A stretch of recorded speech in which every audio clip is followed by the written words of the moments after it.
राष्ट्रीय मतदाता दिवस के शुभ अवसर पर वृंदावन गार्डन झिरिया में भारतीय जनता युवा मोर्चा द्वारा नमो नव मतदाता सम्मेलन कार्यक्रम आयोजित किया गया, जहां भारी संख्या में 18 वर्ष से 25 वर्ष तक के युवा सम्मिलित हुए। मुख्य अतिथि के तौर पर डिप्टी सीएम राजेंद्र शुक्ल उपस्थित रहे। उन्होंने कहा, it is a development for the generations to come. जो पीढ़ी है, नई पीढ़ी, आने वाली पीढ़ी के लिए विकास हो रहा है। उन्होंने राष्ट्रीय स्तर पर बताया कि क्या क्या हो रहा है,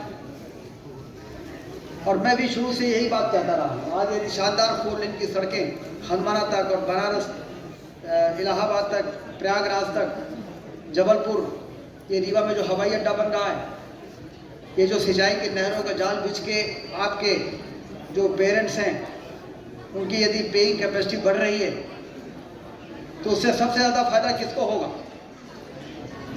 नई पीढ़ी को होगा, युवाओं को होगा, क्योंकि उनके सामने वो उस प्रकार की परेशानी ना आए जो परेशानी आपके माता पिता ने युवा रहने के दौरान देखी। रीवा को क्या कहा जाता था? पिछड़े मध्य प्रदेश का सबसे पिछड़ा इलाका। आप लोग उस समय बच्चे रहे होंगे। 20 साल पहले भाजपा की सरकार आई। 20 साल पहले 18 साल का युवा कितने साल का था? 1 साल। पैदा नहीं हुआ था, इस दुनिया में नहीं आया।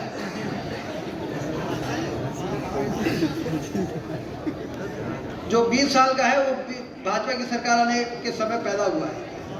जो 5 साल का है वो आज 25 साल का है। मतलब जिन लोगों को संबोधित किया मोदी जी ने भाजपा की सरकार बनने के पहले, वो 5 वर्ष का था। इसलिए आपने वो नहीं देखा है, रीवा में गड्ढे नहीं देखे हैं, रीवा में गरीब किसानों की गरीबी नहीं देखी है। यहाँ से हनुमाना जाते थे तो 4-4, 5-5 घंटे लगते थे, हड्डी पसली एक हो जाती थी। रीवा शहर जितना बड़ा है उसका 1/4 था, और उसमें भी आधे रीवा को खारा पानी पीना पड़ता था, क्योंकि फिल्टर प्लांट जितने होने चाहिए थे उतने फिल्टर प्लांट नहीं थे। खारा पानी पीना मतलब किसी से यदि बड़ी दुश्मनी हो। मैं जब पहली बार विधायक बना 20 साल पहले, जब आप में से जो 25 साल का होगा 5 साल के थे, पहली बार जब मैं विधायक बना तो मैंने कहा था कि यदि किसी को प्रताड़ित करना हो, खूब दुश्मनी हो, तो उसके खिलाफ कोई षड्यंत्र मत करो, उसके खिलाफ फर्जी FIR मत कराओ, उसके साथ कोई मारपीट मत करो, उसके घर में खारा पानी सप्लाई कर दो, वो वैसे ही परिवार पूरा परेशान है। तो भाजपा की सरकार बनने के पहले आधे रीवा को खारा पानी पीना पड़ता। कैसे किसी का स्वास्थ्य अच्छा रह सकता है कि हर आदमी इतना सक्षम है कि RO लगवाए? मध्यम वर्ग और निम्न वर्ग के लोग तो वही पानी पीने के लिए मजबूर होते थे, और उनके बच्चों के, उनके महिलाओं की, उनके बेटियों की, सभी की जब उनको शारीरिक रूप से मजबूत होना चाहिए, खारा पानी पी के उनकी कमजोरी उसी समय शुरू हो जाती थी। ये राजनीतिक अपराध थे। हम सब सौभाग्यशाली हैं। युवाओं का आदर्श कौन है? युवाओं का प्रेरणा स्रोत किसको माना जाता है? स्वामी विवेकानंद को माना जाता है, जो कॉलेज चौराहे में जिनकी एक भव्य प्रतिमा मैंने लगवाई थी, इसलिए कि हमारे युवा उसको देखेंगे।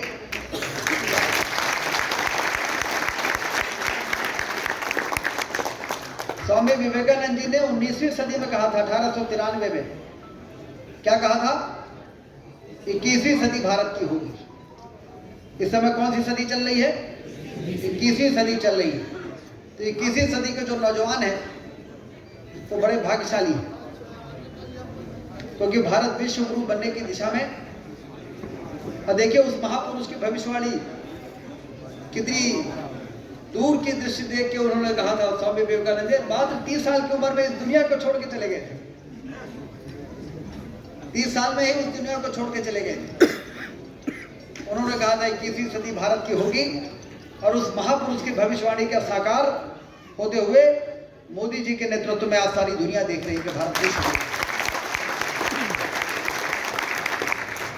विश्व गुरु बनने की दिशा में बिल्कुल करीब पहुंच चुका है। न्यूयॉर्क के टाइम स्क्वायर का नाम सुना है? टाइम्स स्क्वायर, बहुत बड़े बड़े एलईडी स्क्रीन लगती वहां पर। पूरा मतलब यदि कोई अमेरिका गया है, टाइम स्क्वायर नहीं गया तो उसकी अमेरिका, ये किनारे चलो यार ये फोटो वाला, यदि कोई टाइम स्क्वायर गया है, न्यूयॉर्क या अमेरिका गया, टाइम्स स्क्वायर नहीं गया, मतलब वो अमेरिका की यात्रा उसकी अधूरी है। जिस दिन अयोध्या में भगवान राम के मंदिर का प्राण प्रतिष्ठा हो रही थी ना, टाइम्स स्क्वायर में वहां पर रहने वाले लाखों भारतीय इकट्ठा थे और वो प्राण प्रतिष्ठा का लाइव प्रदर्शन देख रहे थे। और जब मोदी जी मुकुट और वो सामान लेके रामलला का चले हैं तो वहां पर लाखों आदमी, उनके आंखों से आंसू निकल रहे थे, भावुक हो गए।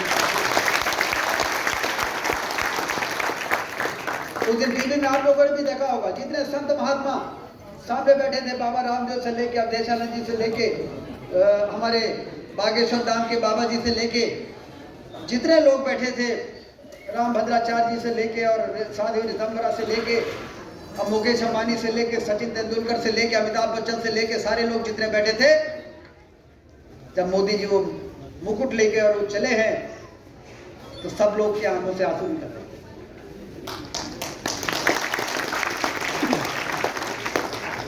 इतने उलझे हुए मामले, इतने कठिन मामले कितनी कुशलता से मोदी जी ने सुलझाया। क्या ये स्वामी विवेकानंद जी के 19वीं सदी में दिए गए भाषण, उनकी भविष्यवाणी के साकार होने का सहयोग हमको नहीं दिखा? क्या हम भाग्यशाली नहीं है कि मोदी जी आज हमको मिले हैं? क्या उनके हाथों को मजबूत करना हमारी जिम्मेदारी नहीं है? यदि ये डेवलपमेंट है आने वाली पीढ़ी के लिए जो मोदी जी कर रहे हैं, तो सबसे बड़ी जिम्मेदारी मोदी जी के हाथों को मजबूत करने की नए मतदाताओं की है, जिनका भविष्य है,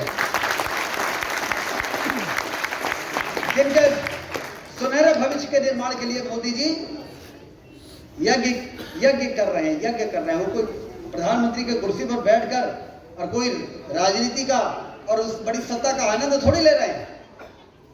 वो तपस्या कर रहे हैं, वो यज्ञ कर रहे हैं। और इसीलिए 9 साल प्रधानमंत्री रहने के बाद उनके कामों को देखकर भारत को चाहने वाले लोग जब उनके कामों को मूर्त रूप होते हुए देखते हैं तो लोगों के शब्द निशब्द हो जाते हैं और आंखें बोलने लगती हैं और उससे आंसू बहने लगते हैं। यह हम सबका सौभाग्य है कि भारत विश्व गुरु बनने की दिशा में बहुत तेजी से आगे बढ़ा है। हमारे सारे कलंक धो दिया उन्होंने। कश्मीर में कितनी विडंबना थी, 2 निशान, 2 प्रधान, 26 जनवरी और 15 अगस्त को लाल किले में तो तिरंगा झंडा फहराया जाता था, लेकिन आपको मालूम है ना, कश्मीर में तिरंगा झंडा नहीं फहरा सकते थे। एक बार मुरली मनोहर जोशी जी के नेतृत्व में यात्रा निकली थी और वहां पर जाकर और झंडा फहराने के लिए, और वहां पर धमकाया गया कि झंडा फहराएगा तो मौत के मुंह चला जाएगा। तो यही मोदी जी के पुराने भाषण वीडियो में वायरल होते हैं। उन्होंने कहा था, कोई आतंकवादियों ने कहा था कि लाल चौक, कश्मीर के लाल चौक पर तिरंगा फहराने वाला माई का लाल पैदा नहीं हुआ है। तो मोदी जी ने उस समय, उनकी दाढ़ी काली थी, उस समय उन्होंने भाषण दिया था कि 26 जनवरी को लाल किले के चारों चौक पर तिरंगा झंडा हम फहराएंगे, देखते हैं किसकी मां ने किसको जीता।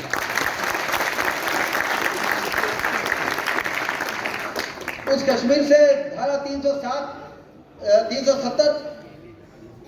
35 से समाप्त कर दी। पूरा देश, पूरी दुनिया अवाक रही। जैसे अटल बिहारी वाजपेयी जी ने पोखरण में परमाणु का विस्फोट किया था तो सारी दुनिया अचंभित रह गई थी, वैसे ही जब मोदी जी ने, अमित शाह जी ने धारा 370 समाप्त कर दिया तो सारी दुनिया आश्चर्यचकित रह गई। कहीं खून की नदियां बह जाएंगी। तो मोदी जी ने कहा कि खून की नदियां बहाने की भारत में अब किसी की हिम्मत नहीं है। जो हमको आंख दिखाएगा, हम किसी को छेड़ेंगे नहीं, लेकिन यदि कोई हमको छेड़ेगा तो उसको हम छोड़ेंगे भी नहीं। आज भारत एक मजबूत राष्ट्र के रूप में, चाहे वो सैन्य हो ताकत हो, चाहे वो आर्थिक ताकत हो, तेजी के साथ मजबूत हो रहा है। 2024 में फिर चुनाव होने वाला है। इस चुनाव में नए मतदाताओं की क्या जिम्मेदारी है, मोदी जी ने बताया है। तो क्या इरादा है? नए मतदाताओं से मैं पूछ रहा हूं, क्या इरादा है? हर हर मोदी, घर घर मोदी। एक बार फिर नहीं, एक बार फिर मोदी सरकार, एक बार फिर मोदी सरकार, एक बार फिर मोदी सरकार, एक बार फिर मोदी सरकार। और एक बार फिर मोदी सरकार बन जाएगी ना, जो अमेरिका चीन जो मठाधीशी करते हैं सारी दुनिया में, ये हाथ जोड़ के और भारत के सामने खड़े रहेंगे कि बताइए हमको क्या है। भारत विश्वगुरु बनेगा, दुनिया का नेतृत्व करेगा, आर्थिक महाशक्ति बनेगा और हर क्षेत्र में बेरोजगारी, गरीबी को दूर करने के लिए जो काम कर रहे हैं उसमें बहुत बड़ी ताकत मिलेगी। हम अपने लक्ष्य को पहुंच जाएंगे और उस लक्ष्य को प्राप्त करने के लिए चुनाव स्वामी विवेकानंद जी के भविष्यवाणी को साकार करने वाला चुनाव साबित हो जाए, मोदी जी फिर से प्रधानमंत्री बने और तेजी के साथ हमारे भविष्य को बनाने के लिए वो जो तपस्या कर रहे हैं, जो यज्ञ कर रहे हैं, उसको पूरा कर सके। इसको ताकत देने के लिए हम सारे लोगों को कमर कस के जुटने की आवश्यकता है। मैं युवा मोर्चा को बधाई देता हूं कि अच्छी संख्या में उन्होंने युवाओं को यहाँ पर इकट्ठा किया है। आपको मालूम है पूरे देश में 2500 विधानसभाएं हैं और हर विधानसभा में दो ऐसे ही हजार युवाओं को इकट्ठा करके